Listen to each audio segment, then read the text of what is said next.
السلام عليكم، مرحبا بكم معنا في حلقة جديدة. اليوم غادي ندويو على الأثمنة ديال الماشية. في المغرب هذا العام كاين تناقض واضح، العرض ديال الماشية كيفي ولكن الأثمنة باقا طالعة، وهذا الشيء كيخلي بزاف ديال الأسر تالفين. حسب المعطيات الإعلامية العرض ديال الأعلام والماس في هذا الموسم كافي، وربما حتى كيفوق الطلب، ولكن الثمن باقي مرتفع بزاف مقارنة مع القدرة الشرائية.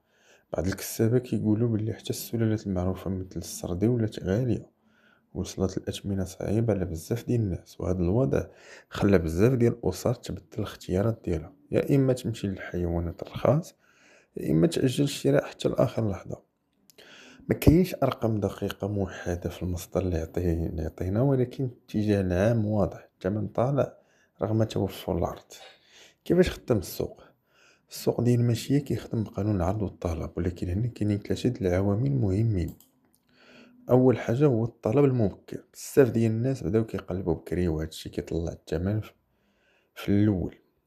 ثاني حاجه التكاليف التربيه، الكسابه كيتحملوا مصاريف كبيره، العلف والنقل والعنايه بالحيوان، وهذا الشيء كيتزاد في الثمن نهائي. ثالث حاجه اللي هما كيقولوا المشنقه او الوسطاء، كاين فرق ما بين الثمن عند الكساب والثمن عند المواطن.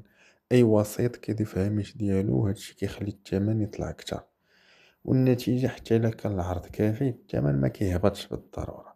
وهنا نقدروا نطراو جوج سيناريوهات.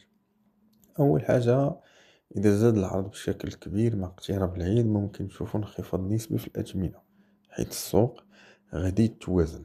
السيناريو الثاني، اذا الطلب تزاد يعني فجأة في آخر لحظة، ممكن الأثمنة تطلع أكتر حيت الضغط غادي يكون كبير على الشراء.